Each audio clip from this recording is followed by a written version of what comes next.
This is the first session of the seminar. This is titled Nissim Ezekiel and Indian Poetry in English. Nissim Ezekiel और अंग्रेजी में भारतीय कविता. Professor Anisur Rahman ji will chair this session. I request Professor Anisur Rahman ji to kindly come onto the stage.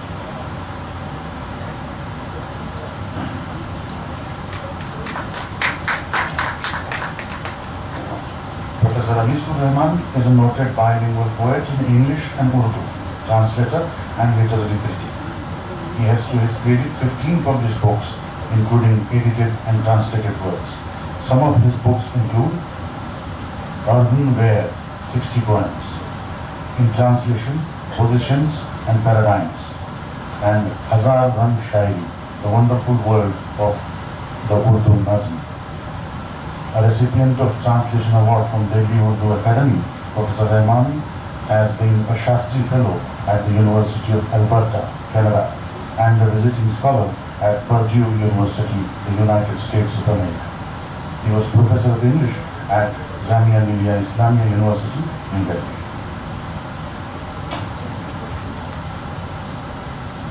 The two speakers in this session are Sudip Senji. I invite Sudip Senji.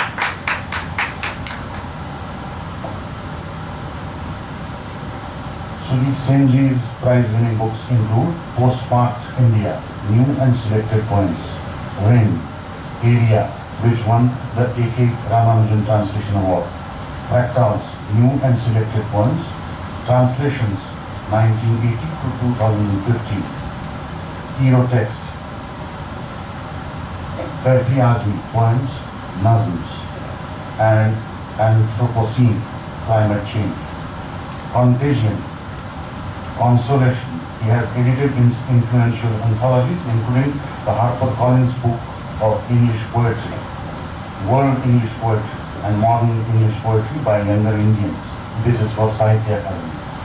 Blue Noon, Ekphrasis and New Poems, which won the George Zanavia International Poetry Prize, and the Whispering Anklets is forthcoming. Senji's works have been translated into over 25 languages.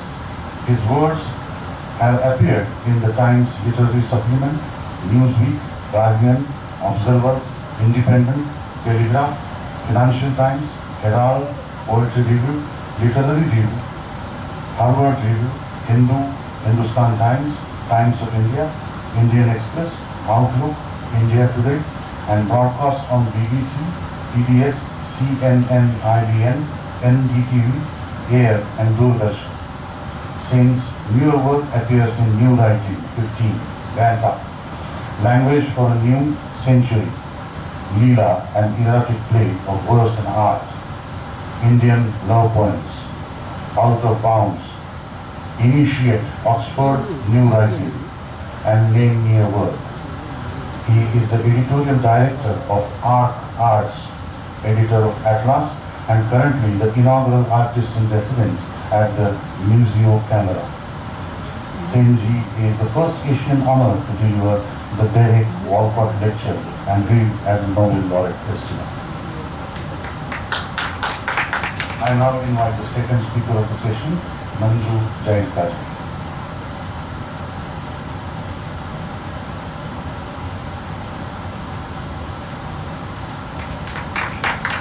Manju Jaitkaji, a former professor and chairperson of the Department of English at Punjab University, Chandigarh, is now the Director of Humanities at SRM University, Delhi NCR, Sonipat.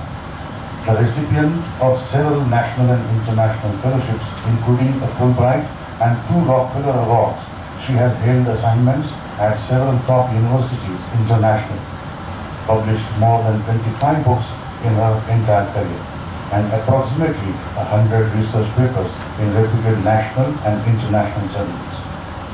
As a creative writer, she has written 3 collections of poems, a play, 4 novels, and a short story collection. The recent Routledge Encyclopedia of Indian Writing in English is a major addition to her work. She is now compiling an encyclopedia of diasporic Indian writing in English. Professor Zaidka has curated and held several full-fledged literature festivals in Chandigarh and Himachal. Additionally, she organizes international academic conferences regularly. After this brief introduction, I request the chair to please open the session.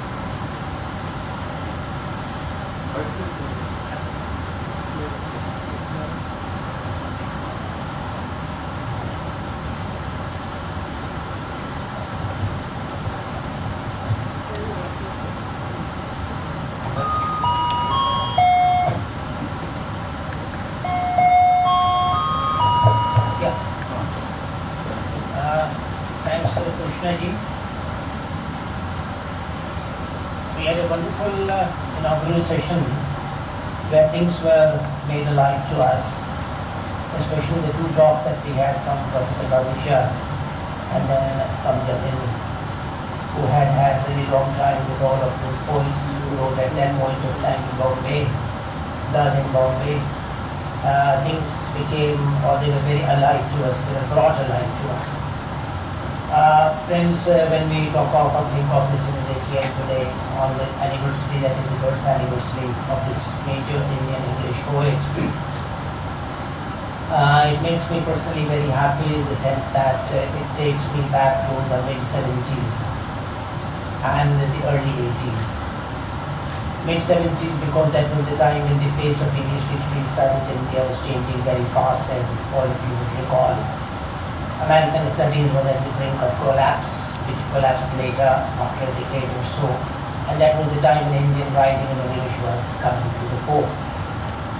And I was one of those persons who started working in Indian English poetry, more especially but Indian writing in English in general. And when I talked to the white-collar professors of English, they always said it's very suicidal to think of Indians writing in the English language. Is there any kind of literature that can be written in this language?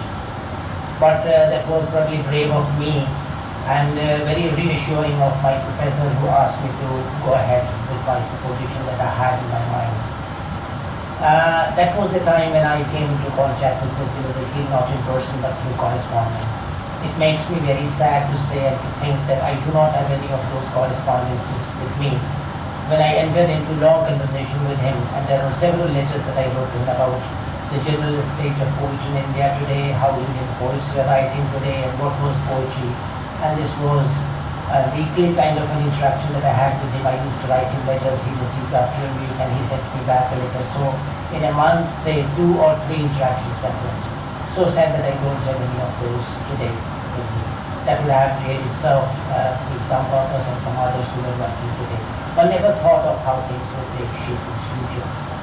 That was the time when new literary studies or new trends, as you say, within quotes, and that was the time when this poet was the first one to come often thought about.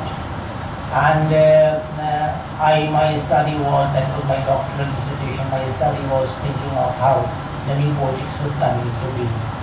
And it was a larger study in which I took 2 poets in particular and thought about them, and precisely one was Nissim Ezekiel, to whom I went into contact, and later that was Kamaladas, and the 2 books came later in 1981. That's why I said that when I think of Nissim Ezekiel, it's very happy occasion for me to be here. And that is why I said that I go back to the mid-70s and the early 80s. 81 was the time when my book was published. After the first quite the session that we had in the inaugural session, we have 2 very distinguished speakers. One is the poet and the other is the critic and the poet as well.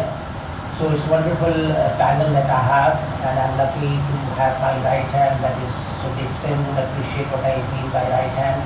And of course you are not on the left, but you are very much in the center. Manju Jatka has been an old friend for a long time now. That goes back to ASRC. I didn't meet her at ASRC, but had heard about her from a friend of his who really admired her and who I'm talking about.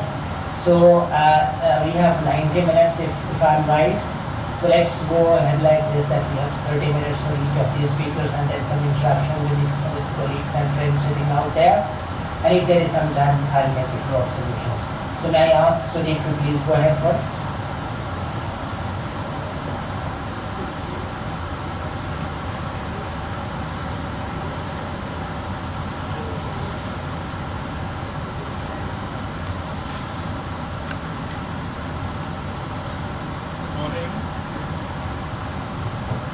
morning.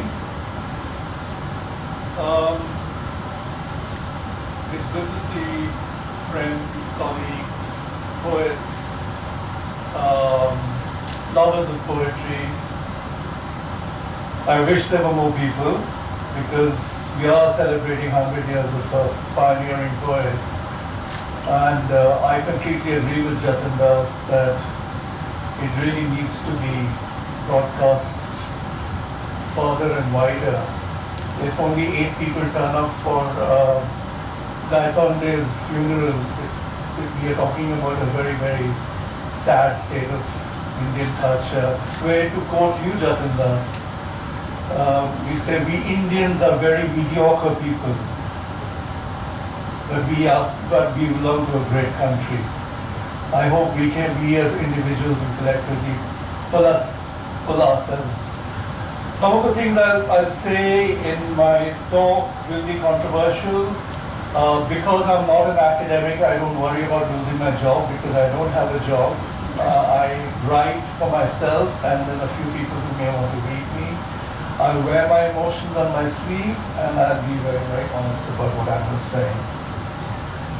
The title of the talk is called, and it's a quote from Ezekiel's poem, "Polish up your alien techniques of observation while the city burns." I first met Nissim Ezekiel on the page through his poetry in the 1980s. I remember his iconic and much anthologized poem, Night of the Scorpion, which was part of our school curriculum and reader. As a young boy, I found the poem rather scare-inducing, but very effective in describing a particularized act. It was only much later, as an adult reader, did the poem take on a different meaning within the palette of Indian rituals in the wider area of cultural studies. And since so far, and I suspect even later, a lot of the talks will be academic, I'm actually going to read out a lot of Nissim's poetry to just keep alive his poetry. So let me just read Night of the Scorpion. It is a poem everybody loves. It's the poem which started me off. And this is how it goes. I remember the night my mother was stung by a scorpion. 10 hours of steady rain had driven him to crawl beneath a sack of rice. Parting with his poison, flash of diabolic tail in the dark room, he risked the rain again. The peasants came like swarms of flies and buzzed his name of God 100 times to paralyze the evil one. With candles, with lanterns, throwing giant scorpion shadows on mud-baked walls, they searched for him. He was not found. They clicked their tongues with every movement that the scorpion made. His poison moved in mother's blood, they said. May he sit still, they said. May the sins of your previous birth be burned away tonight, they said. May your suffering decrease the misfortunes of your next birth, they said. May the sum of all evil balanced in this unreal world against the sum of good become diminished by your pain. May the poison purify your flesh of desire and your spirit of ambition, they said. And they sat around on the floor with my mother in the center, peace of understanding on each face. More candles, more lanterns, more neighbors, more insects, and the endless rain. My mother twisted through and through, groaning on a mat. My father, skeptic, rationalist, trying every curse and blessing, powder, mixture, herb, and hybrid. He even poured a little paraffin upon the bitten toe and put a match to it. I watched the flame feeding on my mother. I watched the holy man perform his rites to tame the poison with an incantation. After 24 hours, it lost its sting. My mother only said, "Thank God the scorpion picked me and spared my children." His other poems I remember from my childhood are, of course, Goodbye Party to Miss Pushpa T.S. and So, which is not often quoted because it's equally funny and ironic. On the surface, they're humorous and a mocking tale on the Indian accent. I love the innocence and simple joy of a joke in the poems, though I suspect now that they would be misinterpreted as pieces that take a jibe at a certain section of the Indian society. It is a pity that now, as Indians, we have lost our sense of humor. I'm not talking about the lowest common denominator type slapstick humor or a Kapil Sharma show, but humor that contains within its fold aspects of social commentary, satire, and wit. Let me read Goodbye Party to Miss Pushpa T.S. because it has to be read. And I can't read it the way Nissim read it. He was just so hilariously funny that had a twinkle in his eye when he read it, because sometimes he said, even I can't do the accent right, but I'm trying. Goodbye Party for Miss Pushpa T.S. Friends, our dear sister is departing for foreign in 2-3 days, and we are meeting today to wish her bon voyage. You're all knowing, friends, what sweetness is in Miss Pushpa. I don't mean only external sweetness, but internal sweetness. Miss Pushpa is smiling and smiling, even for no reason, but simply because she is feeling. Miss Pushpa is coming from a very high family. Her father was renowned advocate in Balsar or Surat. I'm not remembering now which place. Surat, yes. Once only I stayed in Surat with family members of my uncle's very old friend. His wife was cooking nicely, but that was a long time ago. Coming back to Miss Pushpa, she is most popular lady with men also, and with ladies also. Whenever I asked her to do anything, she was saying, just now only I will do it. That is showing good spirit. I'm always appreciating good spirit. Pushpa Miss is never saying no. Whatever I or anybody is asking, she is always saying yes. And today she's going to improve her prospects. We are wishing her bon voyage. Now I ask other speakers to speak, and afterwards Ms. Pushpa will do the summing up. Now, at one level, this poem, of course, is funny, but it's the sort of speech that one hears all the time in the malaise of bureaucracy. Endless long speeches with very little content, and then the content sort of doesn't have time to fructify because the introductions and the speeches are so long. There are so many institutions like that. Jayanta Mahapatra was the first senior poet to officially publish my poems in the national newspaper Telegraph, which came out from Kolkata, when I was still an undergraduate at the University of Delhi. In fact, over the years, he published me there several times, and later in his famed journal, Chandrabhav. Nissim Ezekiel, however, was my first publishing editor. It was him in 1990 who had signed on the American edition of my debut collection, The Lunar Visitations, for the newly established New Poetry series at Rupa Books in India. A few of my colleagues who continue to actively write poetry now were published under the same series. Ranjit Hoskote, Tavish Khair, Anna Sujata Mathai, Vibhu Padi, and others. As an aside, Dom Moraes was editing the Penguin Poetry series exactly at the same time, one that published Vijay Nambisan, C.P. Surendran, G. Kyle, and others. Later, Nissim published me in the journal he edited, The Indian Pen, whose offices were in the famed Theosophy Hall in Mumbai. I was a regular visitor there and remember interviewing him for an article that came out in the Network magazine. He was always warm and gracious towards me and my poetry. In fact, the Mumbai launch of the Lunar Visitation in 1991 was held in the same hallowed halls with its creaking ceiling fans, wooden chairs, and long tables, and walls surrounded by glass-cased deep bookshelves. I remember too the young faces of my fellow poets like Ranjit, Arundhati Subramaniam, Jerry Pinto, who's here but not here, Menka Shivdasani, Raj Rao, who later, of course, wrote Ezekiel's biography published by Penguin, and so many other poets. And more importantly, I felt, and I was stunned and pleased and moved, that Ezekiel's own senior poet colleagues were there in full attendance.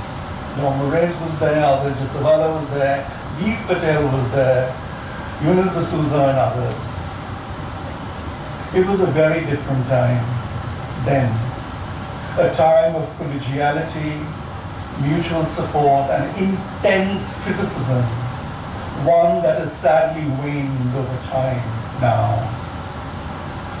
I remember visiting Nissim on many occasions in his new Marine Lines office and his home in the Kala Niketan building in Bombay's Warden Road, now called Bhulava Desai Bagh. Over chai and biscuits, we chatted about all things, poetry and life. There was no sense of competitiveness or agenda-driven ambition, just camaraderie and the generousness of mentorship. The same was the case when I visited Adil in Kaf Parade or Dom in Sargent House in Colaba, or Give in a studio near the Hanging Gardens, or Kalapka in the Jahangir Gallery, Samovar Cafe. This Jatindas has already alluded to, the sense of creative camaraderie prevailed even across the arts, when poets, artists, singers, dancers, theatre practitioners all interacted with one another. Those were times that slowly have waned now, that of reflection, conversation, writing long letters to each other when our new books came out, and more. Most contemporary poets now largely operate in narrow silos, often not even reading each other's works, let alone intelligently critiquing them. Nowadays, there's too much, you scratch my back, I will scratch yours, exceptions aside, of course. And the level of poetry criticism is abysmally low and shallow and just skims on superficial praise. I hope I'm wrong or proven wrong in the future. There's a bunch of poems I want to read, like Poet Lover and Poet Watcher. It's very famous. Maybe I'll skip that. But let me read this poem called Minority Poem. I mean, the title is ironic, of course. And it's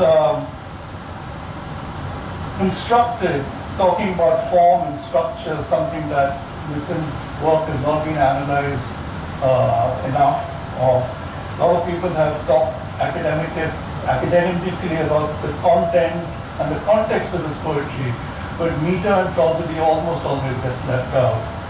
The Minority Poem, for instance, is a very, very finely constructed, tightly wrote, short line poems that are constructed in tercets, which are 3-line stanzas, which bind them and the various issues that it raises. The 3 lines also reflect the triadic bit of creator, preserver, destroyer, photon, neutron, and what's the other one? Electron. Essentially, the sense of balance which we've lost or should be there. Let me read minority poem. In my room, I talk to my invisible guests. They do not argue, but wait till I'm exhausted. Then they slip away with inscrutable faces. I lack the means to change their amiable ways, although I love their gods. It's the language really separates whatever else is shared. On the other hand, everyone understands Mother Teresa. Her guests lie visibly in her arms. It's not the mythology or the marriage custom that you need to know. It's the will to pass through the eye of the needle to self-forgetfulness. The guests depart dissatisfied. They will never give up their mantras old or new. And you, uneasy often of their racial memories, merely polish up your alien techniques of observation while the city burns. In the context of Indian poetry in English in the 1990s and the early 2000s, I enjoyed and honed my own literary criticism skills by spending hours with the likes of Ezekiel, Moraes, Jasawala, Kalatkar, Patel, D'Souza, Mahapatra, and others. We read and criticized each other's works, read the poems by others we liked, often memorized them to read out to others. It was difficult to publish poetry books by mainstream publishers, but at least it was possible then. Publishers like Oxford University Press, Rupa, Orange Longman, Penguin, and HarperCollins published a couple of volumes a year. Imagine having Ezekiel or Moraes as your poetry editor, as we did when we first published our books. What a boon it was for my generation who wanted to be that part of that process. Now, publishing poetry is as easy as sneezing. Collectives are set up, and while each member publishes the other's works, these collectives die a swift death. Many of the small presses act as vanity presses, requiring the poets to pay for the printing of their books or buy back copies to cover publishers' costs. In that scenario, the very creator and artist, that is the poet herself, suffers. They may have a glossy book printed in their hands, but there is very little or no support with copy editing, distribution, or promotion. I understand that there is very little money in poetry, but that was always the case and will continue to be. At least the generation of Ezekiel and the ones soon after that kept rigor at the heart of writing. And not just writing out of angst or spontaneous overflow of powerful feelings. Feeling, of course, is the core of one's writing, but it is the craft that finally makes what the poem is. With desktop and online publishing, the avenues are wide open and democratic, which is good at one level. But I hasten to add that in general, there is very little or no quality control. Of course, there are exceptions to the rule. It's this aspect of rigor, and I quote one of the speakers who quoted, criticism and the vastness of his heart is what I'm talking about. And it's this aspect of rigor that I'm talking about, even though it's hinted obliquely in this poem, The Hill, it's the soul of it is about this. And I'll maybe just read the first stanza, The Hill. This normative hill, like all others, is transparently accessible out there and in the mind, not to be missed except in peril of one's own life. Do not muse on it from a distance. It's not remote for the view only. it's for the sport of climbing. And he goes on to say climbing is not just physical climbing, but climbing as an act of taking over the poem, climbing as an act of owning the poem, climbing as an act of taking the words and the phrases as a step as you climb, so that you understand the poem. Poems have to be read aloud. Poems ideally must be memorized, because it's only in the reading aloud of a poem you actually get the meter and the lyricism and the true pulse of the poem. Because time is short, I can go on and on about Nissim, of course, because my relationship with him was very, very long and very deep. I unlike my dear friend Amisu, still have the postcards and the Indian letters, the blue Indian letters, which he would write back. And that was a practice actually by many of the poet editors. Jonathan Mohapatra always wrote back very promptly when he sent his poems in an Indian letter also. Pushpan Singh always replied in his typical postcard, and so on and so forth. I can go on and on about Nissim, but time is short, and others I'm sure will do a better job. In conclusion, let me read a short poem sequence that I've written dedicated to him that appears in the new book, Nissim Ezekiel, Poet and Father, which his daughter Kavita Ezekiel Mendonça compiled and Vinita Agrawal edited, and is published by Paper Rand. And this is a haiku. I remember I wrote this haiku with a particular purpose. I remember talking to Nissim, and we had a great long conversation about haiku and deconstructing the haiku. And the immense range the Waka poetry tradition has. Waka poetry simply is Japanese poetry, and within the Waka poetry, the haiku tradition is only a small drop in that whole metrical matrix, where the syllabic counts are usually 5 and 7. Haiku, of course, is 575, which is the most well known, but you have Kanka, you have Bususeka, you have Sedoka, you have so many of them which play in that variation. And this is a haiku, but there are 3 linked haikus in tercets. And I did this because it was really a homage to the minority poem which were also written in tercets. And each tercet is actually an independent haiku, but they're not end stop. You have to go on to the next haiku and to the end to get the whole story. It's simply called handwriting because, as I said, many of these poets, we all wrote in hand and responded with our hand with this tactile. Many of us still like using the fountain pen and pencil. I never use a ballpoint pen, and that was also common to many of my senior poets.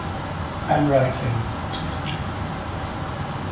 Fingers hold the pen firmly, guiding the gold nib in wild cursive scripts, lines delicately etched, perfectly pitched with the stylized slant of a fine and practiced hand. Letter forms and words bloom, come alive, spell. And it's really the spell I'm talking about, not just the articulation of spelling words and spelling words out, but the spell great people, the spell good poems passed on the generations that follow. Needless to say, Nissim Ezekiel and his impact on Indian poetry in English has been pioneering. There's a practicing English language poem. I'm thankful for his presence, inspiration, mentorship, and enormous contribution to our literature. And for all that and more, I stand deeply grateful. Thank you.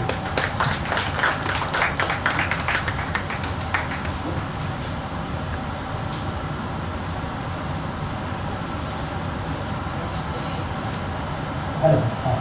Thanks for your presentation. Without losing time, because we have to later for discussion and other things. So may I invite you?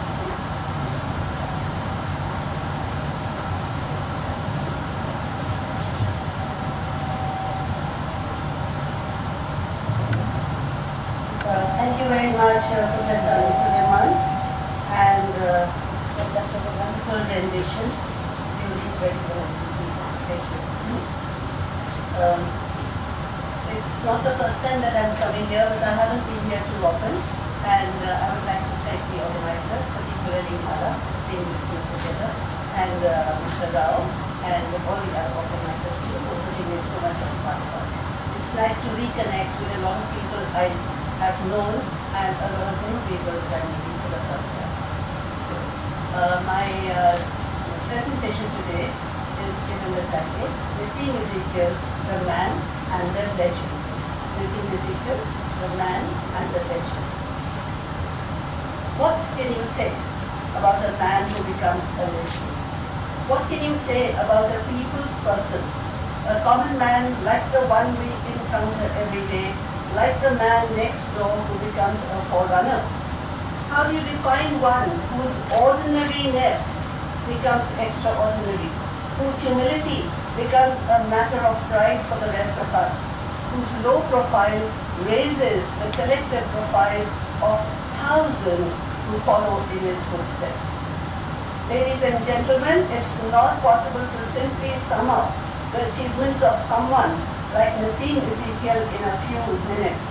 One can spend a lifetime talking about him, going into the complexities of his endearingly simple and yet so appropriate rendition of the milieu in which he spent his life, highlighting the ways in which he used language, fiction, imagery in his poetry, and the manner in which he became a much-loved figure, not only within the pages of a book, but also in real life. The center of academic discussions, the role model that many an upcoming poet tried to emulate, and we just heard one such poet, and a literary lighthouse that continues to shine on turbulent seas decades after the ink from his pen ceased to flow. Nissim Ezekiel fits this description and much more. And like some others before me, I would like to begin on a personal note. I go back to sometime in the 1980s. The scene is set in Hyderabad, where an academic hub that a lot of us are familiar with is teeming with scholars, young and old, earnestly discussing the various nuances of literature, critical theory, cultural studies, and what have you. The days are packed with academic activity. The evenings witness relaxed networking, open-air dinners under tall trees swaying in the tropical breeze, the slap sound of mosquitoes being swatted from time to time, conversational banter mingling with academic anecdotes, some quotation from a witty literature, an occasional song with makeshift drumming on dinner plates, a stray joke followed by full-throated laughter, and so on. In one corner is a group of young upcoming scholars crowding around a slightly stooping, bespectacled, frail man wearing a red shirt and blue jeans. He has an animated look on his face, his eyes sparkling through his glasses as he makes a point, apparently explaining something to the eager bunch of listeners who hang on to every word that he utters. Clearly, there is serious discussion going on. I turn and ask my host, who is that man who looks like a bird? You mean Nissim Ezekiel? Back comes the reply, let me introduce you to him. Those were my salad days in the teaching profession. I was familiar with the name and with some of his work, but that was my first opportunity to see him in person. Let me fast forward to a couple of years down the line when OUP brought out the collected poems of Nissim Ezekiel. The editor of the newspaper for which I reviewed approximately 100 books that year, asked me to review this one too. That was serendipity. That was a gold mine. What more could I ask fast forward. I was then young and enthusiastic, I think I still am. I was then young and enthusiastic, passionate as a teacher and researcher, on the verge of heading abroad on a postdoctoral Fulbright. The world lay before me with infinite hope and possibilities. Life was rosy and the mood was upbeat. And the icing on the cake was this collection of poems by the poet I had met not so long ago. Sure, I was gung-ho about it and I dashed off a review extolling the poetry, calling Ezekiel a forerunner, a role model, a mentor whose poetry all students of Indian English literature need to read. The editor was happy. My friends and colleagues who were familiar with the poet read the review and liked it. But there were some who did not. Don't ask me why, I don't know. Perhaps I do know. In particular, there was this one very prolific poet who used to write in English. He was grievously stung by the green-eyed monster and found it hard to digest adulation being showered on another poet. How could another get praise and recognition while some like him stood waiting in the wings? He gnashed his teeth in helpless rage and thought of a strategy. In all fairness, he had a lot of things in common with Nissim Ezekiel. He too wrote poetry in English. He too was a teacher. He too had a big fan following. His fans were his students with young, naive minds, so gullible and so eager to please a guru. It wasn't hard for him to convince them that injustice has been done. Another poet has been praised on a public forum, whereas he, the deserving one, has been ignored. It wasn't difficult for him to get them to write a spate of letters to the editor, slamming the review of Ezekiel's book, slamming the reviewer too, casting aspersions on her competence, and criticizing the editor for assigning the task to her. He did all that. Not just once, but many times over, flooding the review columns with vituperative reactions penned by some fictitious and some real names, slamming all and sundry connected with Ezekiel's poetry, the book, the review, and the accolades the poet had received.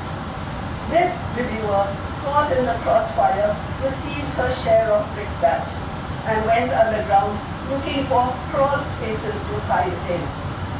The editor of the newspaper, meanwhile, delighted with the reactions, lapped up the controversy for obvious reasons, and dutifully published the entire deluge of letters that poured in week after week for 3 months without abatement.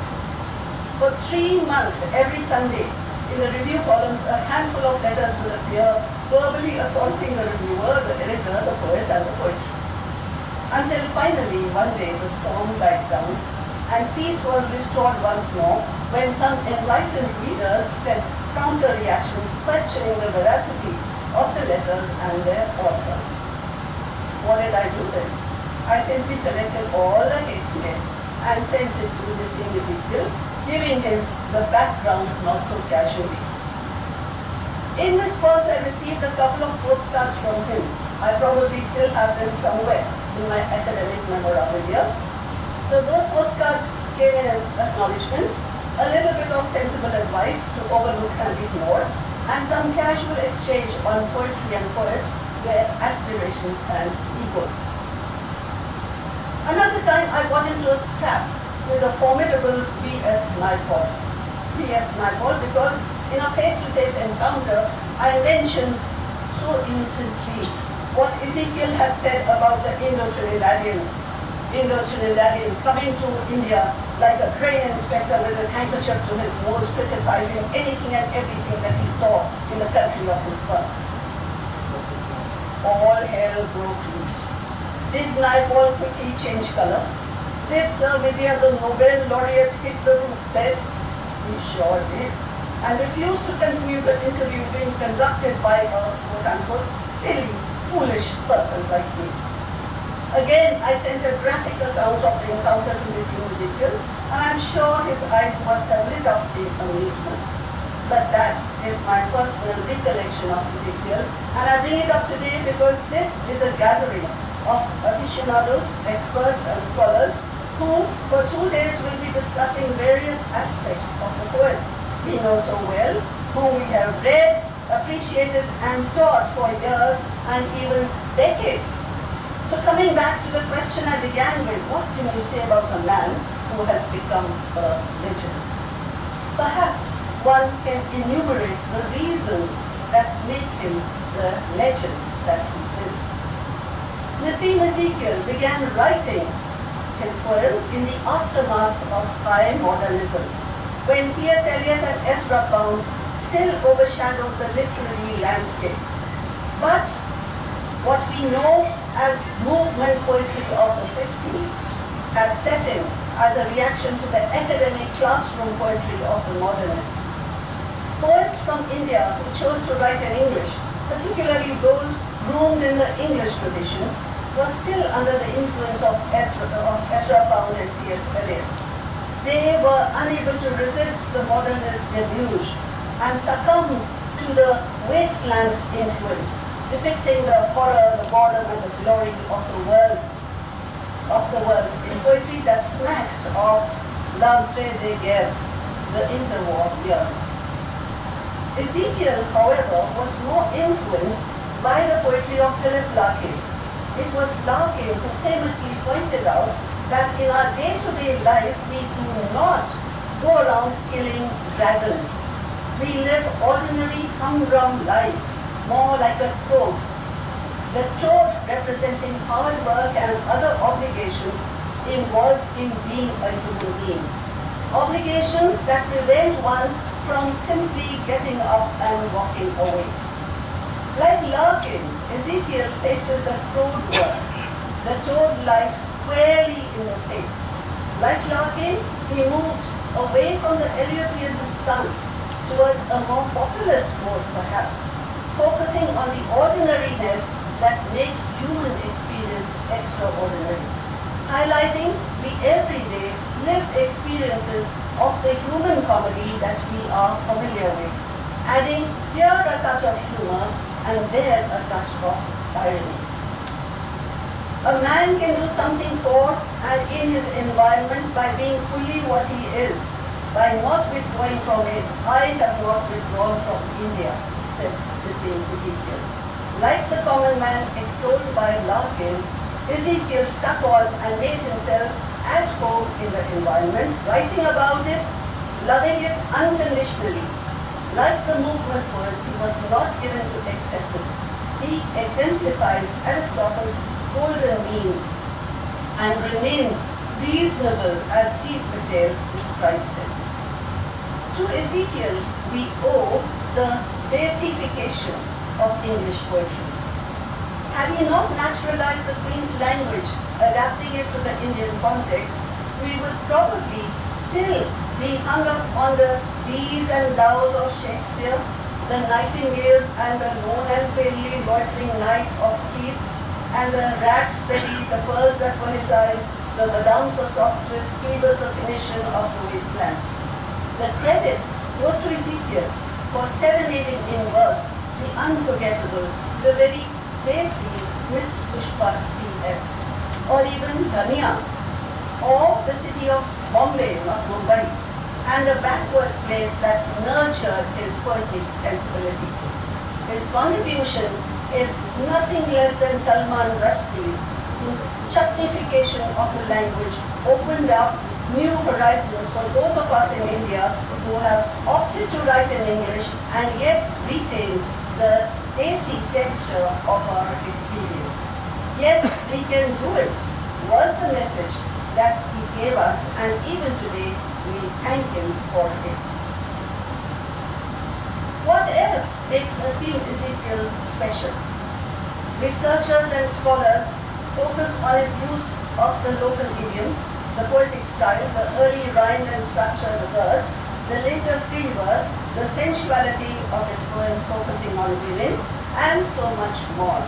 But what really makes Ezekiel stand apart from other poets is something very different, something that gives him a unique position of being here, there, and everywhere. A connector or a bridge between different cultures and sensibilities.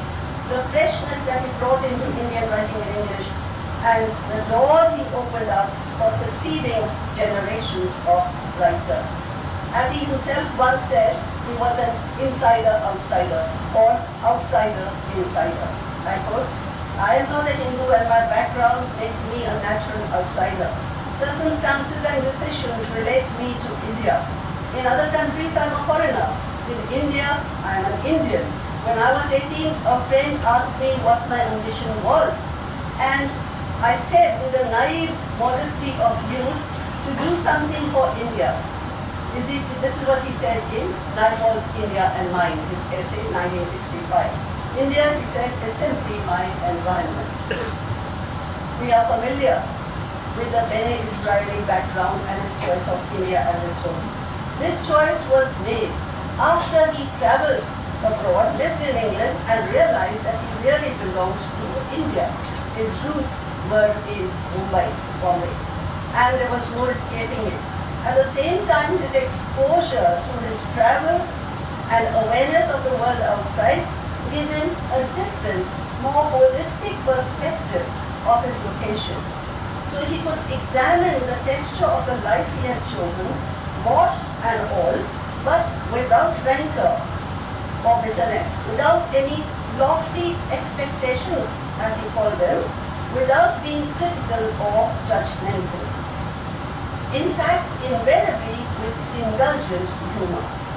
Although he finally chose to live in Bombay and changed several jobs, Ezekiel was comfortable in whatever position he occupied, whatever his location. At least that's the feeling I get. Thus exemplifying the true spirit of Ubuntu, or the world is my home. After foraying into the wide world, he returns to his roots. As he described in Background Casually, his poetry connects Bombay to India and also to the world. In present-day parlance, we are accustomed to the very indigenous philosophy of Vasudhaiva Kutumbakam, treating the world as one big family. In a family, we are aware of each other's strengths and failings. We accept without being judgmental, and we love what we have. This is the spirit of tolerance to be found in Ezekiel's poetry. Let's speak of the influences and anticipations in Indo-English poetry with reference to Nissim Ezekiel. We only need to look at the works of poets like Sri Aurobindo, Toru Dutt and Sarojini Naidu who figured earlier, and later poets like Gomores, Kamla Das, K.P. Daruwala, J.F. Mahapatra from later times, to realize that Ezekiel is a bridge between the old and the new. This pathfinder showed the way to succeeding generations of poets. In fact, while comparing the recent Routledge Encyclopedia of Indian Writing in English last year, I was not surprised to note that almost all Indian English poets who figure in the collection acknowledge the influence of Ezekiel on their writing. As a poet's poet, teacher and mentor, he served as a role model who could be emulated without compromising on the local flavor of poetry. The warp and woof of his poetry is taken from the riotous colors of life around him, the pidgin English, the fishmen, and so much more. As he put it, I quote, "A mixture of memory, observation, and imagination finally make a poem what it is." Unquote. There was no ivory tower for him. Immersed as he was in the unstoppable flow of Mumbaiya life. Eliot may not have influenced him much. Larkin may have showed him the way, but he was destined to forge his own path. Are we not reminded of T.S. Eliot's view in tradition and the individual talent, that a poet worth his salt must be maybe placed in a particular tradition, but with his unique contribution, he alters that tradition imperceptibly. Ezekiel's self-professed aim was to do something for India, and there's no denying he has done a big something for us. We tread the path he walked on.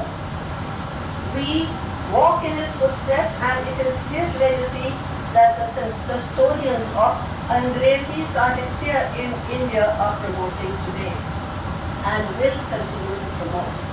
We may diverge from his path, we may move in different directions, we may explore new ground and forge new pathways, but we cannot escape the anxiety of his influence, to use a Nunzian phrase.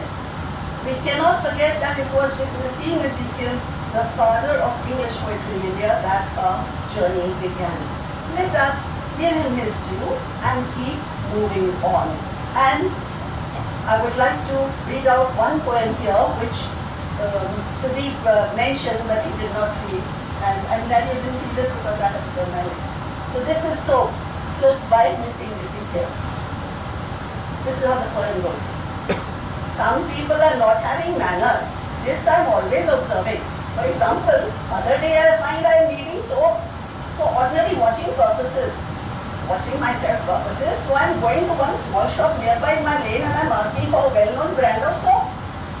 That shopman, he is giving me soap, but I am finding a defective version. So I am saying very politely, though in Hindi I am saying it and my Hindi is not so good as my English. Please to excuse me, but this is defective version of well-known brand soap. That shopman is saying, and very rudely he is saying it, what is wrong with soap? Still I am keeping my temper and repeating very smilingly, please to note this defect in soap, and still he is denying the truth. So I am getting very angry that time and with loud voice I am saying, you are blind or what? Now he is shouting, you are calling me blind or what? Come outside and I will show you. Then I am shouting, what will you show me which I haven't got already? It's a vulgar thing to say, but I am saying it. Now small crowd is gathering and shopman is much bigger than me and I am not caring so much for small defect in well-known brand of soap. So I am saying, alright, okay, this time I will take, but not next time. Thank you very much. Do we have some questions or observations to make? We're welcome to do that.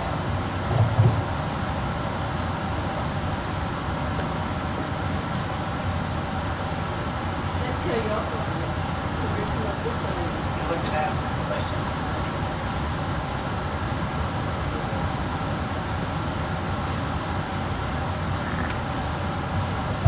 A teacher is comfortable here. Friends, it has been quite a session, wonderful, and very interesting points have been made. We feel and it appears as if we are the contemporaries of Nissim Ezekiel if we extend the definition of a contemporary. And that is how there is so much of personal and so much of critical that has come together in the two talks that we have just had. And thinking of Nissim Ezekiel is indeed thinking of modern Indian poetry in English per se. And a few points that I would like to make that Sudeep also made, and Manju, reading those poems really brought the poet alive to us apart from what he was actually as a person and what kind of personality he had. So you talked of a person with whom one grows and with whom one learns. That is what we have really being here. And many of us who have known Ezekiel as a person met him or have interviewed him, and that is how we talk of him as a contemporary. And that brings to us many of his poems that we have been reading either in the classroom or teaching or otherwise quoting. Lots of quotations have come from very Indian poems written in the English language that has been the hallmark of certain kind of poetry that he wrote. Now, we talked of the social commentary. Sudeep was making of this very important point of social commentary and wit that comes into his poetry, especially with reference to Night of the Scorpion and a couple of poems that he wrote. Reminiscences very particularly of a poet, Indian poet, growing up with him and how he was trying to find out his own way. With one of the senior poets who had already made his place and how he would become a channel maker, so to say. So these are some of the important points and the issues that a seminar like this, talking of a contemporary poet, a senior contemporary poet, and that is how we gain from this kind of a seminar that we make such a poet alive to us and make that such a poet very relevant to us in the contemporary context. The creative process was talked about, growing oneself with the other was talked about. Legendary person has been underlined in particular by another speaker, Manju. And References have been made to some of the British poets and others. The particular point that I personally would like to make, and this is what I have done. Let me show you, this is the time to show my book that I published 1981, Rabindra, form and formal dialogue in the poetry of Nissim Ezekiel. Now, this is one point that one keeps, and one has talked through this about the students in the classroom, that one can very clearly divide Indian poetry in English between pre-independence and post-independence. Pre-independence poets were all inspired by the Romantic writers. And this is not only particularly true of India, this is particularly true of all the post-colonial vocations. Look at Australian poetry. I worked on that. Looked at Canadian, I did another project on that. Canadian, Australian, New Zealand poetry in particular draws its early poetry, draws its inspiration entirely from the early romantics of the early 19th century. This is the time, and this is the situation here in Indian poetry in English also. But later when you come to a situation when Nissim Ezekiel comes on the scene, then you suddenly come to a very different kind of a class. These poets had their models, if at all they had any models, and I don't say they had the models in that way. That was Eliot and Pound and Larkin, as you very rightly mentioned. So this is a very clear classification. My point is that they neither had to draw upon the Romantics, nor had to very clearly draw upon Eliot and Pound and Larkin. This is the quality of all these poets who wrote at that point of time, that they developed their own diction and that they developed their own form. And that is what attracted me towards Nissim Ezekiel when I was a student and when I thought of working on Indian poetry in English, broadly speaking, and took two examples in relation to form and value in Indian poetry in English. That was my thesis. And two examples, one was Ezekiel and the other was Kamaladas. And both the books were published simultaneously in 1981. So these are some of the points that I thought that I would make with you. I take Nissim Ezekiel basically as a mentor and also as a canon maker. If I had to ask about, if I had to define what Nissim Ezekiel actually did, he did mentor lots of us. He was a mentor to me through the letters that he wrote. I had questionnaires, long answers that he gave to me, handwritten answers that he gave to me, and that used to come in the thick envelope that I used to receive at least once a month or sometimes twice a month while I was doing my PhD. So he was a mentor and also a canonizer who really gave the canons for the appreciation and the writing of the Indian poetry in English. He was a maker. 2 anthologies, 6 anthologies that I refer to in my book, but 2 very important books are A Time to Change, metaphorically very important title, 1952, and A Time to Change. Imagine what kind of poetry was coming to hand and what was he going to write and why did he choose in particular this title, A Time to Change. And his 4th anthology is equally important as far as the title goes. The 4th anthology is the exact name. He's talking of language there, the exact word. And that is essentially what a poet does, to find the exact word for the precise expression of for the precise experience. So the experience and the expression have to go hand in hand, shake hands together. Ezekiel did this. So he created the canon for us, and that is how he wrote his plays as well. I will just finish by reading one very short, say, what he thinks of poetry, and he says here, a poem is an episode completed in an hour or 2, but poetry is something more. It's the why, the how, the what, the flow. And then says, from which the poem comes, in which the savage and the singular, the gentle and the familiar, all are dissolved. The residue is what you read as a poem, the rest flows as poetry. This takes you back to his very important poem, Poet Never About Watching. The best poet waits for the best poet. Thank you, friends, for being a very patient and very careful listener, I would say. Many words of thanks for my 2 friends here, Sudeep and What's in a name? there is so much in a name. Exactly. So, the exact name, yeah. So, great being together. I've eaten up on the time instead of eating the lunch, so let's all, I think you are going to take us to lunch, I'm sure. Yes. So thanks a lot, friends. And wonderful being here.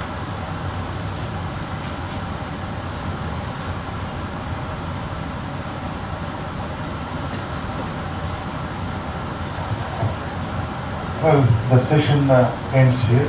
We will have a lunch break now and we'll get back right at 2:30 for the second session. Tributes.